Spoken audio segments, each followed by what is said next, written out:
वालेकुम। आज की वीडियो में मैं आपको बताता हूं कि ज़ैम सर्वर कैसे डाउनलोड करते हैं और इंस्टॉल कैसे करते हैं। आपने अगर कोई भी वेबसाइट बनानी है तो उसके लिए ज़ैम सर्वर का होना ज़रूरी है।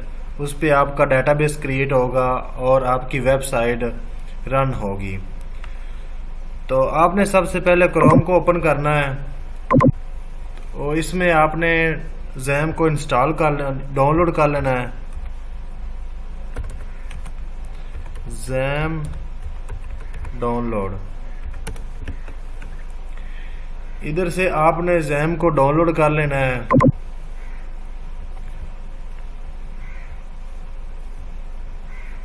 इधर देखें, ये यहाँ से आपने ज़ैम को डाउनलोड कर लेना। मेरे पास ऑलरेडी पहले ये डाउनलोड हुआ है और मैं आपको इंस्टॉल करके दिखाता हूँ।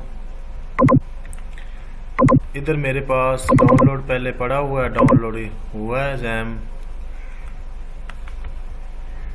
मैं आपको इसको इंस्टॉल करके बताता हूँ। आपने कोई भी वेबसाइट बनानी है और वेबसाइट को रन करना है तो इसके लिए आपके पास ज़ैम सर्वर का होना लाजमी है। तो इस पे हम क्लिक करते हैं और ज़ैम को इंस्टॉल करते हैं। ये थोड़ा सा टाइम लेगा और इंस्टॉल होना शुरू हो जाएगा।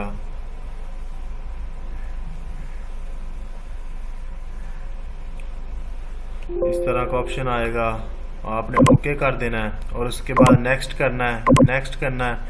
जो भी इसकी सेटिंग हुई है वो इसी तरह रहने देना है। आपने कोई भी इसमें चेंजिंग नहीं करनी, इसी तरह नेक्स्ट कर देना है।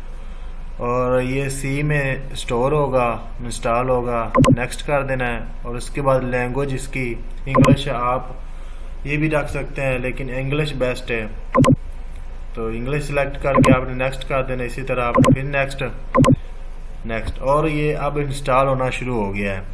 ये थोड़ा सा टाइम लेगा और आपका ये इंस्टॉल होगा। उसके बाद आपने इसे ओपन करना है। ओपन करने के बाद आपने डेटाबेस को रन करना है और आपकी जो सॉफ्टवेयर होगा वो इंस्टॉल, वेबसाइट आपकी ओपन हो जाएगी। ये थोड़ा टाइम ले रहा है इंस्टॉल होने के लिए।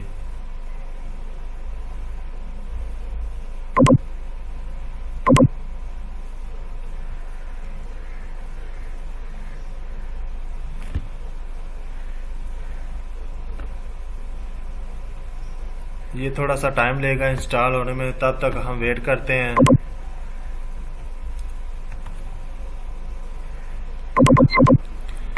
देखें, ये हमारा सॉफ्टवेयर ज़ैम सर्वर डाउनलोड और इंस्टॉल हो गया है।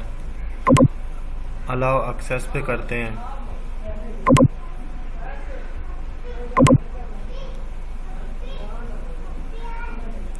इसी तरह ये थोड़ा सा टाइम लेगा और इसके बाद ये रनिंग कंडीशन में आ जाएगा।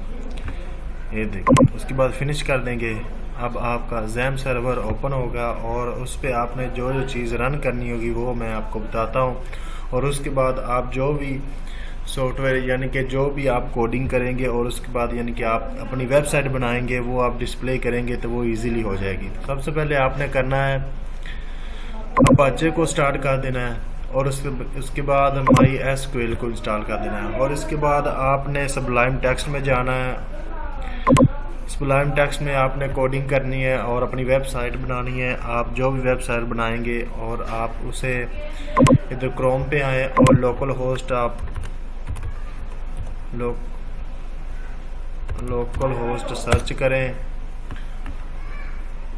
और आप इधर उसके बाद अपना जो भी आपकी फ़ाइल होगी आपने वो इधर लिखनी है। मसलन मैं एग्जांपल आपको देता हूँ abc.php। ये आपकी एक फ़ाइल है, ये आपकी लोकल होस्ट में पड़ी हुई है। तो आपने इसको ऐसे डिस्प्ले करवाना है। ये मेरी फ़ाइल इधर नहीं है तो इसलिए ये एरर दे रहा है। आपकी जो फ़ाइल होगी वो आपकी सी के फोल्डर में और उसके बाद ज़ैम पे और HDDOS पे इधर आपने जो भी आपकी फ़ाइल होगी आप इधर डिस्प्ले आपकी वो होगी। जैसे मैं आपको दिखाता हूँ, ये index.php है।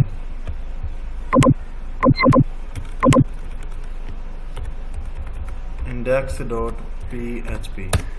देखें, ये देखें जो उसके अंदर डाटा है वो हमें शो हो गया है। Thank you so much. अगर मेरी वीडियो अच्छी लगी तो मेरे चैनल को सब्सक्राइब करें, लाइक करें और शेयर करें। Thank you so much.